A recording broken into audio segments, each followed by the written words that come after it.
enforcement work continues in and around the city.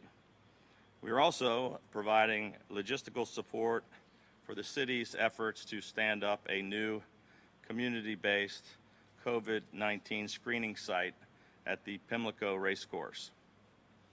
In addition, I have directed the Maryland Department of Health through its Office of Minority Health and Health Disparities to immediately take all actions necessary in order to provide further demographic breakdowns on race of all Maryland case data, including testing, hospitalizations, and mortality rates.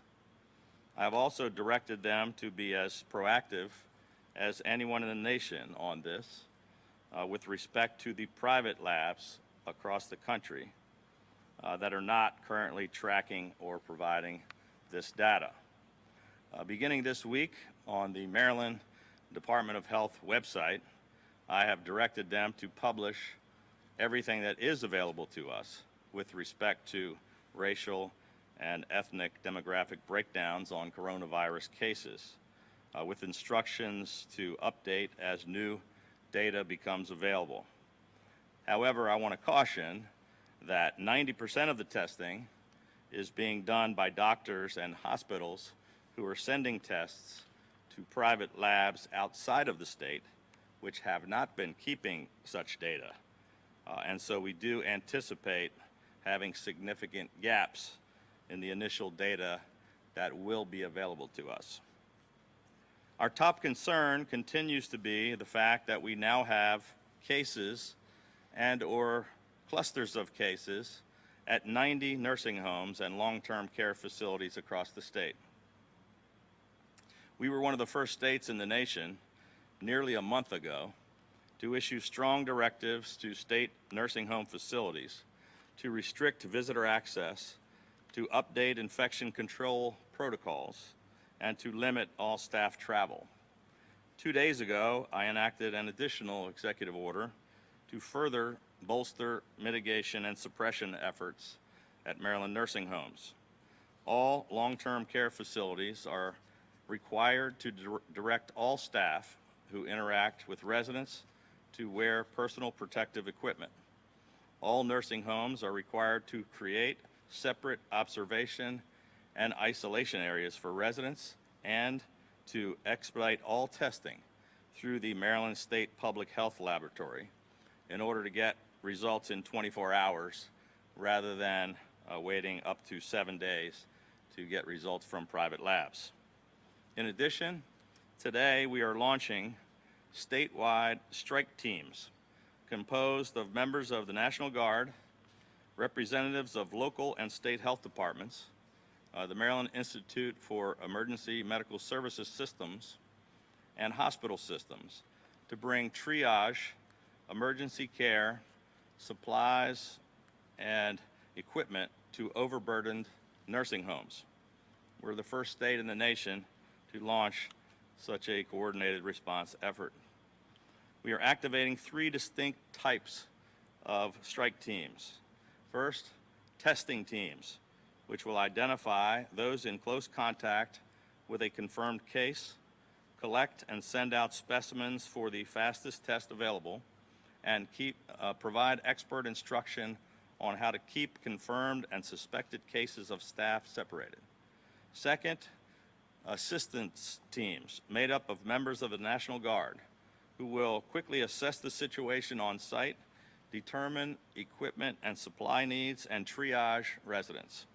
And third, clinical teams, which will include doctors, nurse practitioners, and registered nurses from major hospital systems who will be tasked with providing on-site medical triage and stabilizing residents in the nursing home in order to avoid unnecessary transport to hospitals.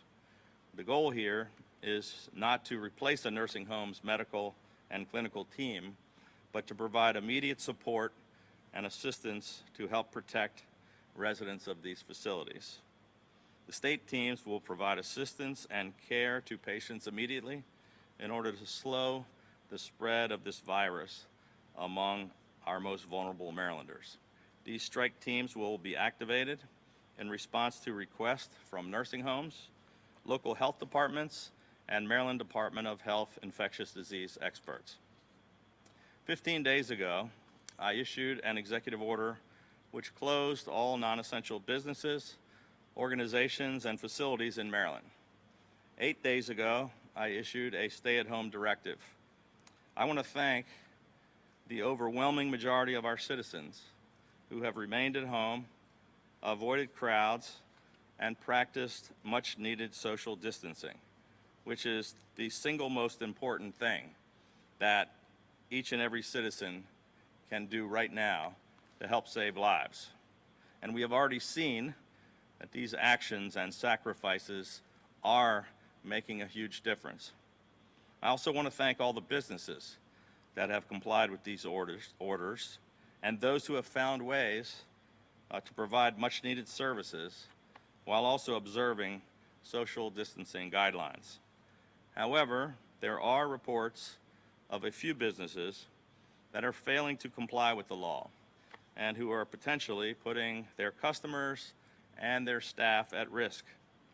As a result, I issued an additional executive order which directs that any local health department which determines that any business, organization, establishment, facility, or construction site in their jurisdiction that is unable or unwilling to cooperate in a manner consistent with social distancing protocols, and that in their judgment poses an unreasonable risk of exacerbating the spread of COVID-19, then that jurisdiction shall have the power to require that unsafe facility to A, immediately modify its operations, B, severely limit any movement to or from that facility, or C, they can shut them down altogether.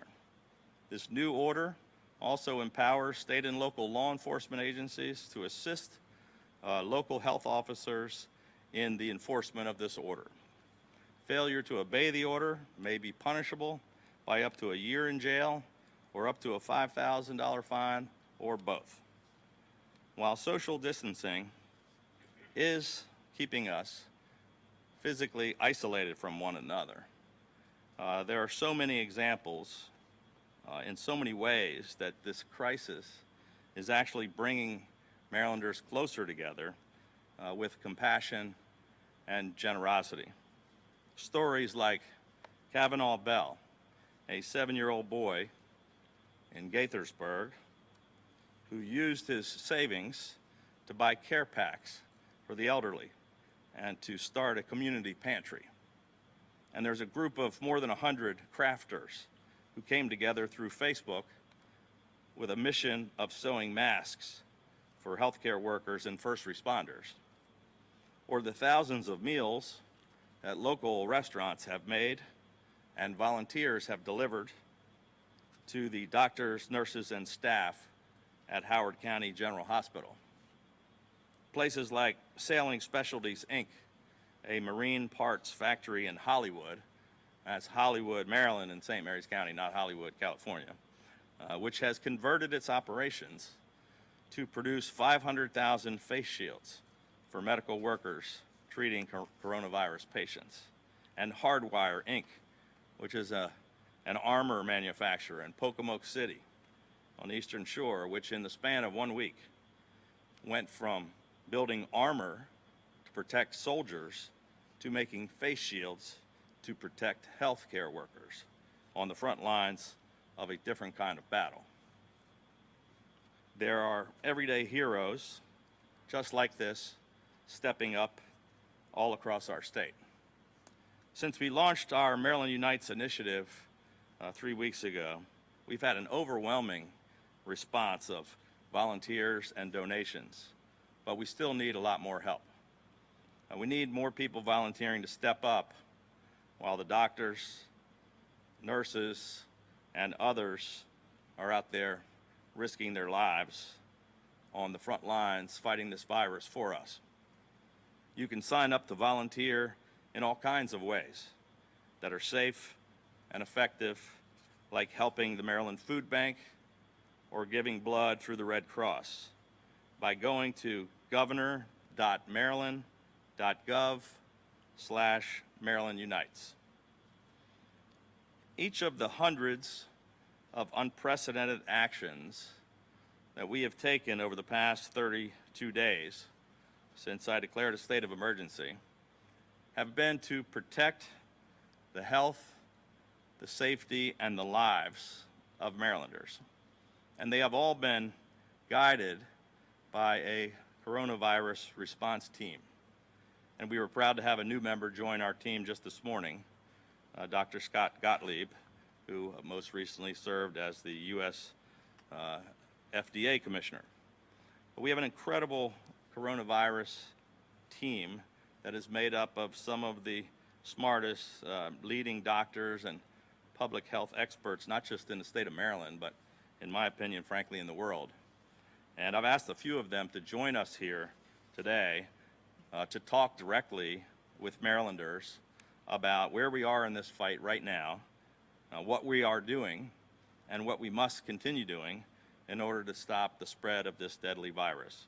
So I'm going to start by turning it over to Dr. Tom Inglesby, the Director of the Center for Health Security at the Johns Hopkins Bloomberg School of Public Health. Thank you. Doctor.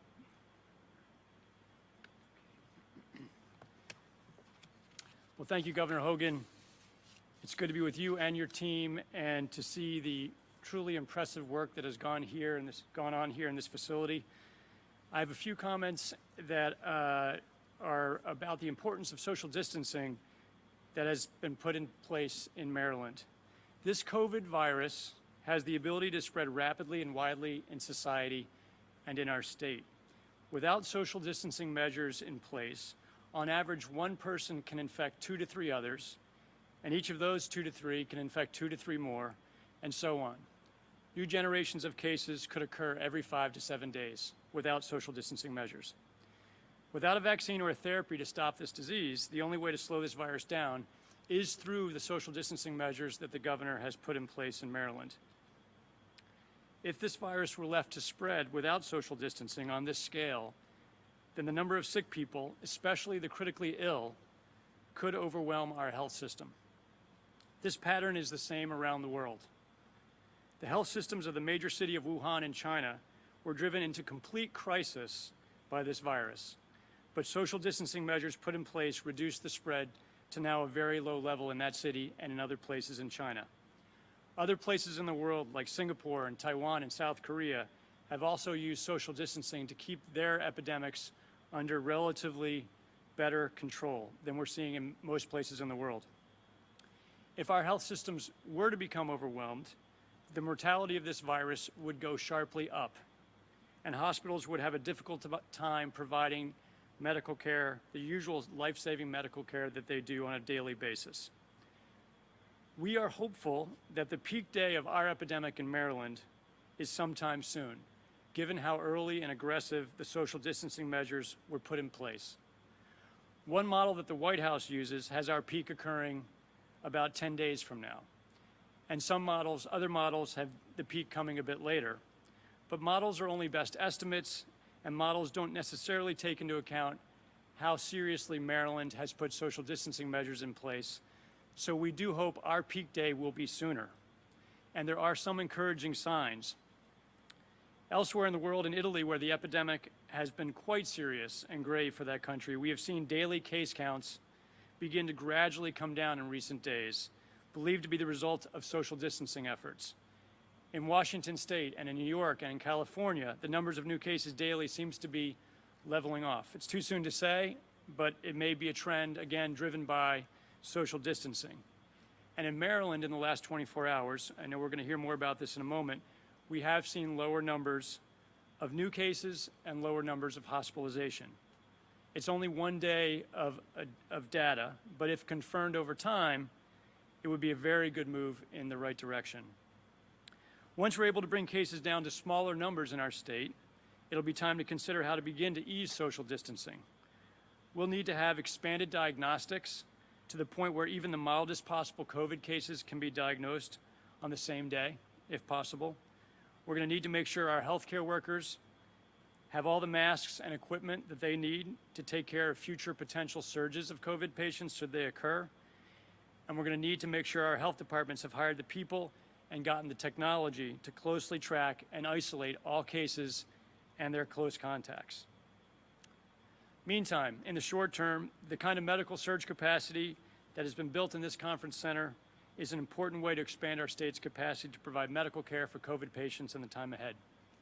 Thanks very much.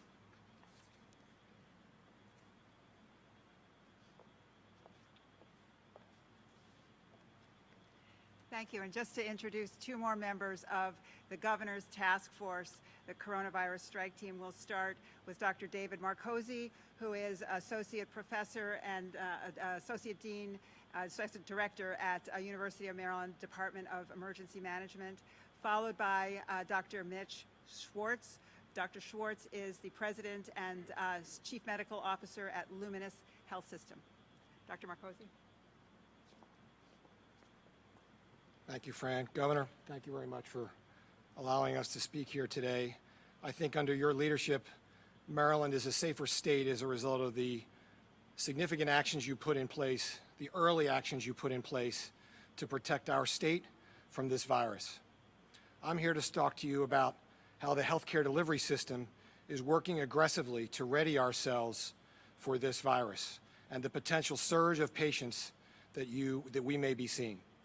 Governor, you asked us to build 6,000 beds, and we're working and we're standing in one of those federal medical facilities in partnership with the Maryland Department of Health, the National Guard, the Baltimore City Emergency Medical Services to stand this up to make sure it's ready when and if we do have the surge of patients.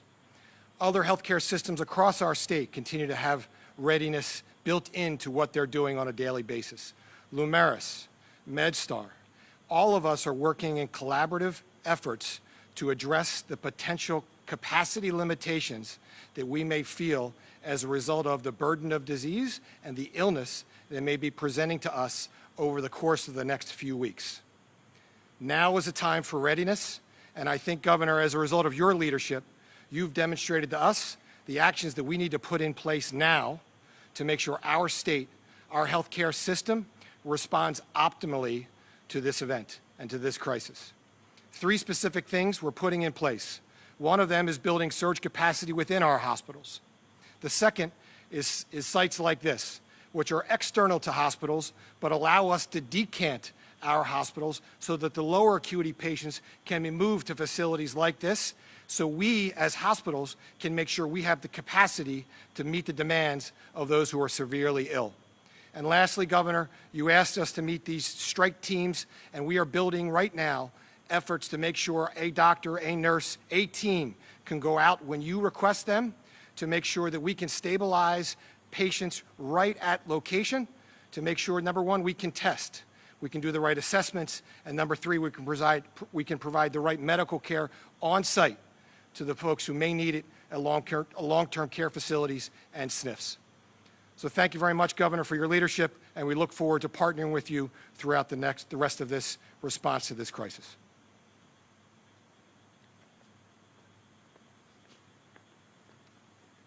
Thank you, everyone, and specifically thank you, Governor, for allowing us to stand by you as you manage this pandemic across the state of Maryland. My name is Mitch Schwartz. I'm the president of the Luminous Health Clinical Enterprise, and I come here to speak about a pandemic based on a virus that is cruel, that impacts all of us, whether you're working at a hospital, you're staying at home, or you're an essential worker in our workforce. It is times like this when we need to coordinate care with our government, local, state, and federal partners. At Luminous, we have a critical priority, and that is to safely staff, supply, and equip our hospitals to provide care to our communities.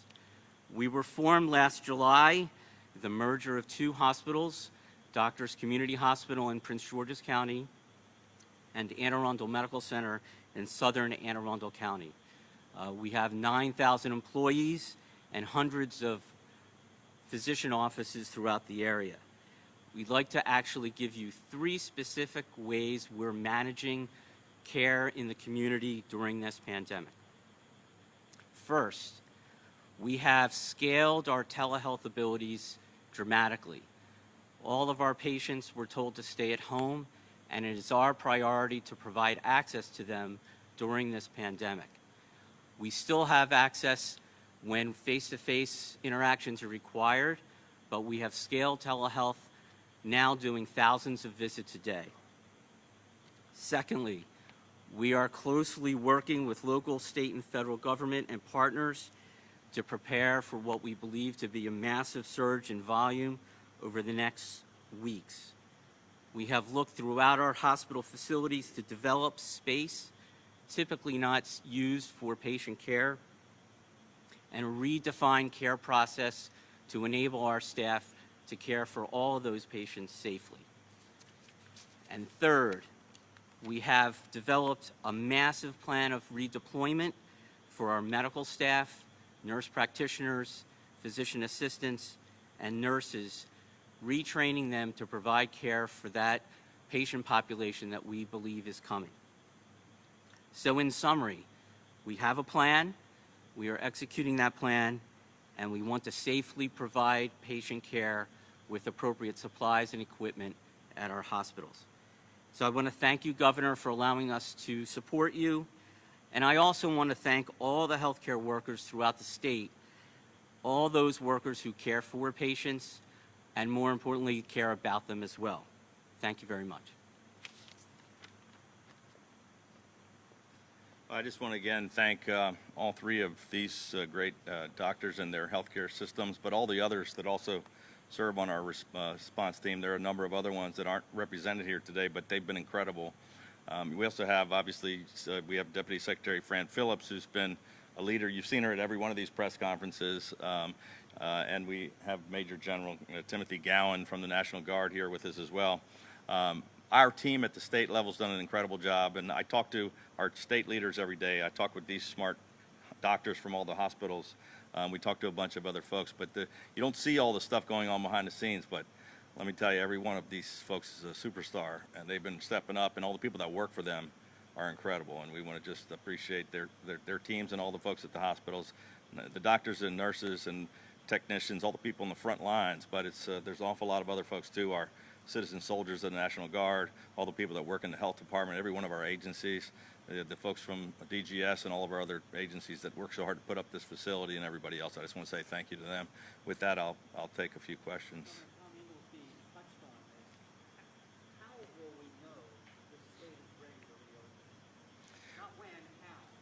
Well, maybe I'll let one of the experts like Tom come back and answer that hard question, but that's going to be the hardest question of all. And what we've got to do is do a lot more testing, and we're going to have to really study the numbers day to day. The last thing we're anxious to get everybody back to their normal lives as quickly as we can, but the last thing we want to do is bring them back too fast where we just ramp this thing back up and have the virus spread. So we're going to rely on those experts. I don't know if Tom, you, or Marco, any of you guys want to touch on this. There's a lot of smart guys that can probably give you a better answer, but it's going to be a really hard decision based on the data, and we can't really give you a specific time yet, but maybe any of you guys want to take a shot at that one? We have these smart doctors, you might as well get a good answer out of them, even though none of them want to give you the answer. Well, I certainly agree with what the governor just said. I think in other countries, they're beginning to experiment with easing social distancing where they've had measures in place. For example, in China, they're now beginning to reopen public transportation and have people travel around more than they were allowed to before. I think one of the preconditions is getting numbers down quite low, never to 0 probably, but to a very low and manageable number, so that public health departments can be aware of all the cases in the state and can try to manage them, can isolate them, track their contacts. So it depends on the capacity that we're able to build in the state to try and get control of that. We also have to have, as the governor was saying, really, really available diagnostic testing so that people, even with mild symptoms, can be diagnosed quickly and can be put into isolation. That's not quite possible yet, but that is being ramped up in the state. And finally, we really need to prepare our healthcare system so that if there is a surge in the future, that they're never in this position where they are so short on masks and short on space and ventilators. So we have to be ready for that too. Doctor, what is it with the masks and the personal protection equipment? Why is it so tough to get? Is it because the hospitals don't have enough on standby? The federal government, because we've heard a lot about this personal protection equipment. Why don't we have it? Marco, why don't you answer that question, because you're in the really.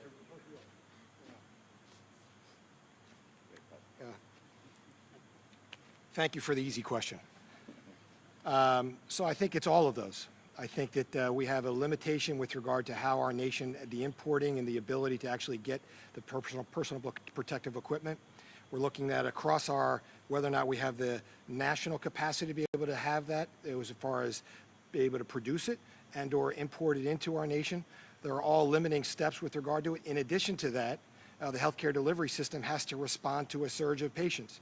So obviously the burn rate is higher to be able to respond to an event like this.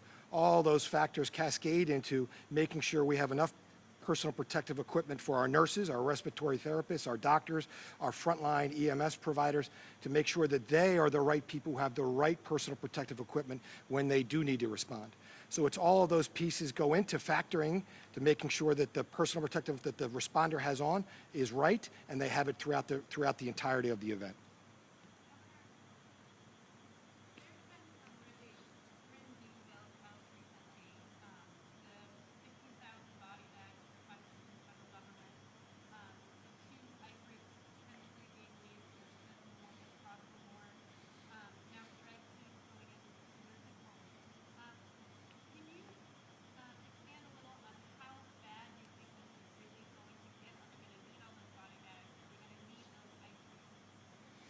So it's a really difficult question.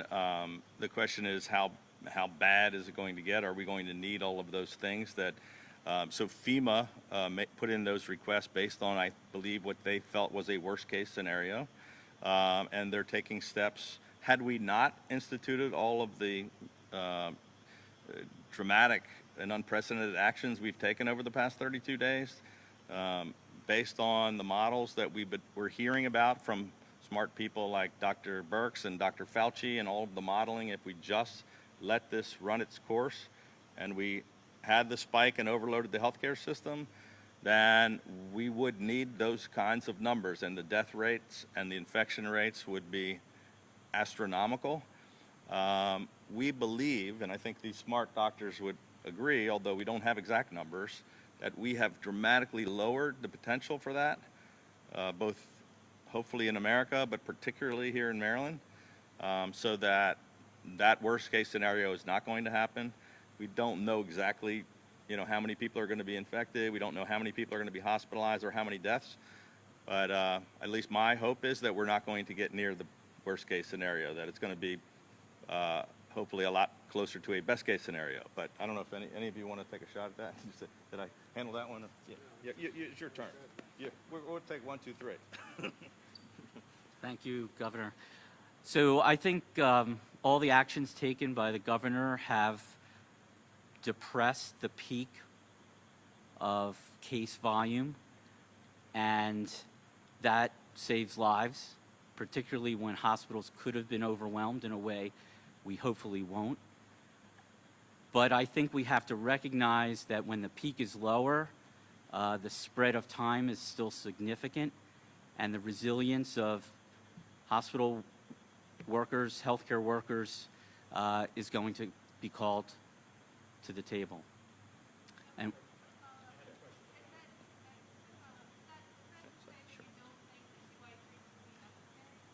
Yeah, actually, I'm not sure the validity of that report. There have not been 2 ice rinks that have been leased. I know that was a possible consideration, but there are no leases signed on any ice rinks.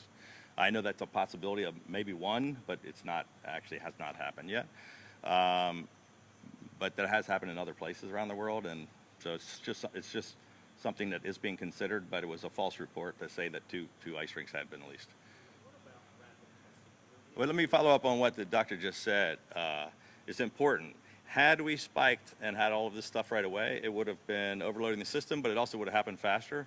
So when people are saying, how fast can we get over this? The fact that we've dampened down and flattened this curve means it's a longer period of time, and we have this longer plateau. So While we're going to not have this overload of the system, it also means it's going to take a while for us to be able to get back. It's going to take a longer period of time, but not be as bad, which people are going to have to get ready for that. Are there any facilities in Maryland that do rapid testing? Anyway, the testing continues to be the primary frustration. Our state lab turns around the testing within 24 hours. Many of the other labs had a backlog, and they were taking up to a week. I think they're now catching up to speed. Maybe Fran can address this. But the rapid testing that you keep hearing about being announced, about 45-minute testing and 5-minute testing or 15-minute testing, is coming, but has not come to either Maryland or just about anywhere else, I don't think. Governor, in your conversation with the Vice President, what was it that convinced them that this was a top priority? And who made your mask? And for Marylanders who aren't wearing one, what advice do you have for them? What's it like to wear one?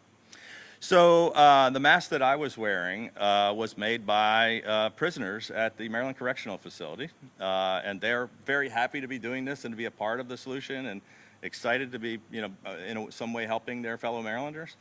So this was something that Secretary Green announced at our last press conference, and he gave me one of these masks, and I wore it today. I just took it off so I could talk, as you can't hear very well when you're muffled, but I'm going to continue to wear that. It's just a cloth mask. It's not the N95. It doesn't take away from healthcare workers, but it does do some of the basic protections that you hear about. How did we convince the Vice President? I can just say that,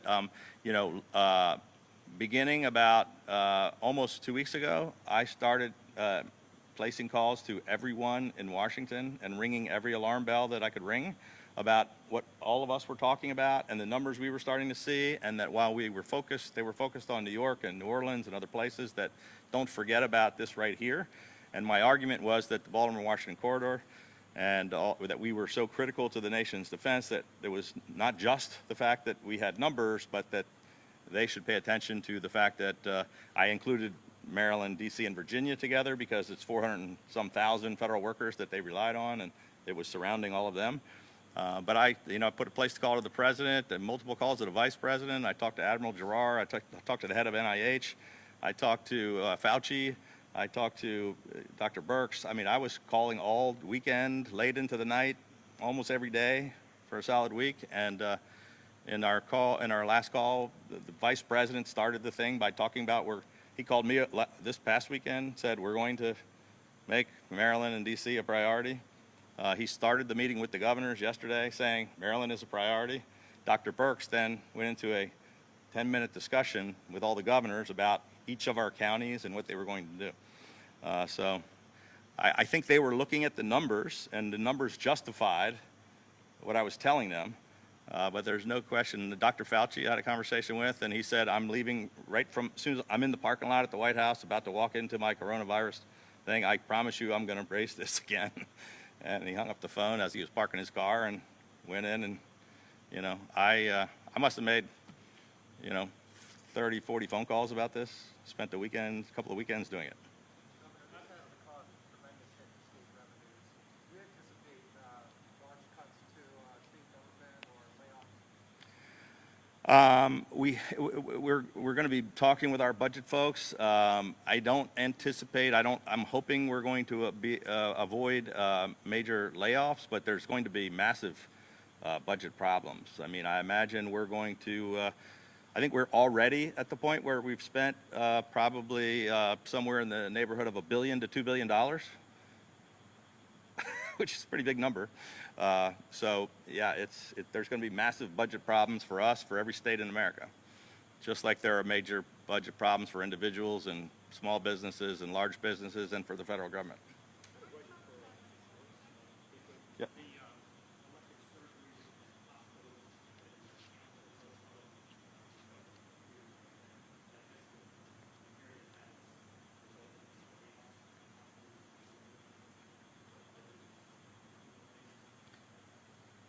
I can verify that all of us have limited elective surgery in a dramatic way.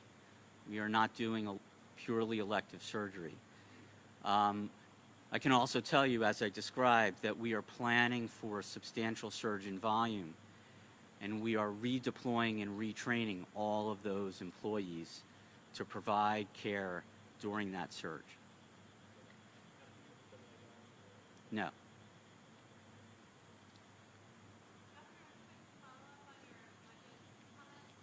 Got a lot of questions, Aaron.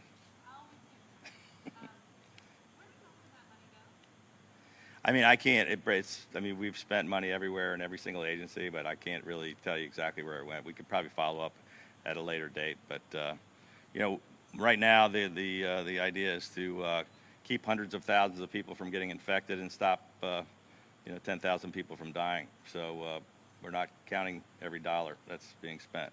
Governor, would you shed some insight into the decision to provide a racial breakdown of tests, and why did it take so long? Other states and cities have done it. Well, no, the federal government does not do it. The CDC doesn't do it. None of the national testing labs do it. And just in the past day or two, a couple of cities have said they would do it, but they aren't really doing it. Like, I think DC said yesterday they would do it. A tiny portion of their numbers they are doing, which is, you know, but we'd be happy to do it. We do about 500 of our tests. We can do that easily, but the other 25,000 tests, doctors send them to national labs that aren't in the state of Maryland, who don't keep that kind of information, that aren't required in their state to keep the information, that aren't required by the CDC to keep the information. And so it's hard for us to gather the information.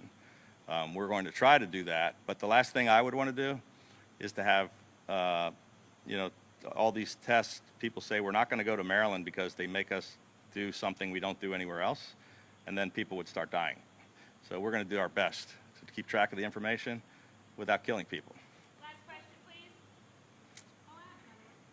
No, I think you're done. Anybody else? Luke got 1, you got 10. If and when we do lift up our social distancing, what's the likelihood that we would end up having to return to it? Well, that's a good question. We talked with the doctors today about that. Look, I think if you notice the way we did it over 32 or 33 days, we ratcheted it up. You know, we took this step and then that step and then the next step and the next step. I think we'll ease back into things. It won't be like we'll flip a switch and now everything's back to normal. We'll have to slowly start to make decisions based on the facts. But it's not going to be like everything's great tomorrow. When we get back, we're still going to be careful. We're still going to limit. You know, we're still going to have to institute social distancing. It's a good idea. People will still be wearing masks. But we want to make sure we don't go back to it becoming a problem again. So we're going to be really cautious. The decisions on reopening and getting back are going to be even more difficult than the ones that we made to close things down, which were extremely difficult. Thank you all.